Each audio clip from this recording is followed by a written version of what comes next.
Баршаңызға қайырлы күн. Сіздермен бірге Айдана. Бүгін дәмі өте ерекше әрі қолжетімді заттардан дайындалатын дәмді пирог дайындайтын боламыз. Ол үшін алдымен менің YouTube арнамды жоғалтып алмас үшін және де жаңадан шығып жатқан рецепттерді жіберіп алмас үшін әрдайым менімен бірге болыңыздар. Подписация батырмасын басып, YouTube арнама тіркеліп алыңыздар. Ал пирогымызды дайындау үшін бізге ең алдымен алма қажет болады. Алма, кішкентай алмаларыңыз болса 6-7 штук, егер үлкен алма болса 3 штуктай қажет болады. Алмамызды жақсылап жуып, сыртын тазалап, осылай кубик пішінде турап аламыз. Және де турап, дайындап, бір ыдысымызға салып, қазір бұл алмаларымызды қызып еріп тұрған сармайда қуырып алатын боламыз. Көп қуырмаймыз. Осылай сармайымызды табамызға салып, кішкене ергеннен кейін шамамен 1-2 ас қасықтай шекер саламыз. Және де осы шекерімізді салып болғаннан кейін үстіне жаңағы турап алған алмамызды салып қуыратын боламыз. 5 минуттай қуырсаңыздар болады.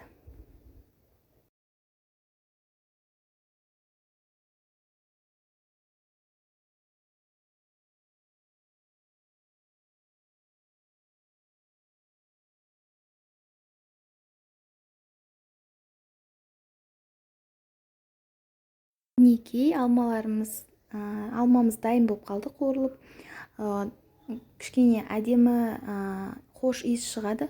Дайын болған кезде, сол кезде отты өшіресіздер. Енді пирогымыздың қамырына кірсек, ол үшін бізге жұмыртқа қажет болады. Және де шекер қажет болады. Осы екі ингредиентті бір-бірімен жақсылап араластырып алатын боламыз.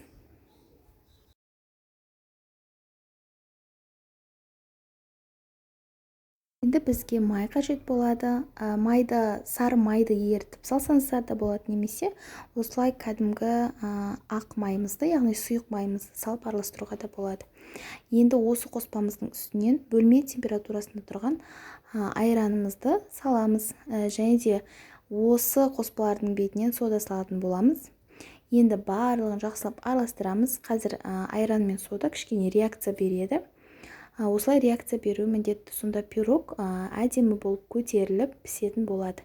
Енді ұнды елегімізден өткізіп саламыз.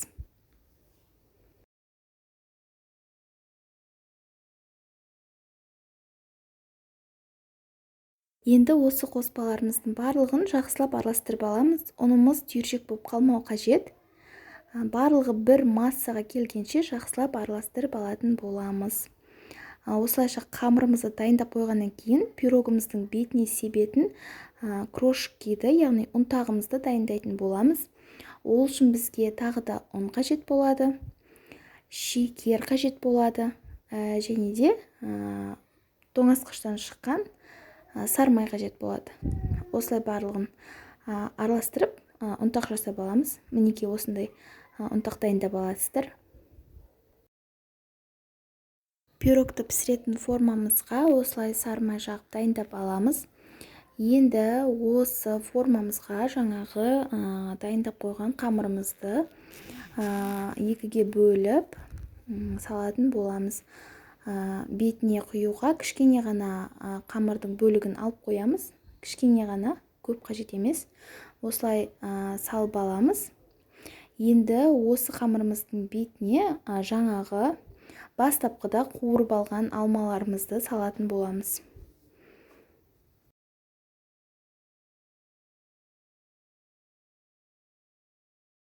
Мінекей осылай жайғастырып салып аламыз. Енді жаңағы кішкене алып қойған қамырымызды пирогымыздың бетінен салып, және де кішкене осылай тегістеп жібересіздер, барлық жеріне жеткізіп.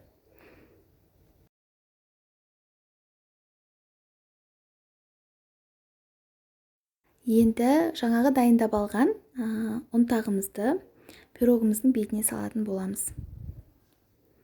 Барлығын жақсылап салып, дайындап алғанымыздан кейін пирогымызды 180 градуста 40 минут пісіретін боламыз.